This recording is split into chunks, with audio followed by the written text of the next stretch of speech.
Hello everyone, this is Julian from Kanen. Today we have a Pasquini Livia 90 with us in the shop. And I came in for a few issues, but we ended up just doing a tune-up on this machine. So we're going to quickly brew a shot. Don't worry if it runs a little too fast or a little too slow. We don't calibrate our grinder at all, as you can see. We're just making sure that water comes through the front, make sure it's running well.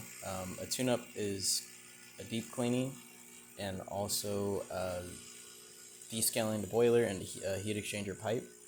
Very important for these older machines to make sure you get descaling.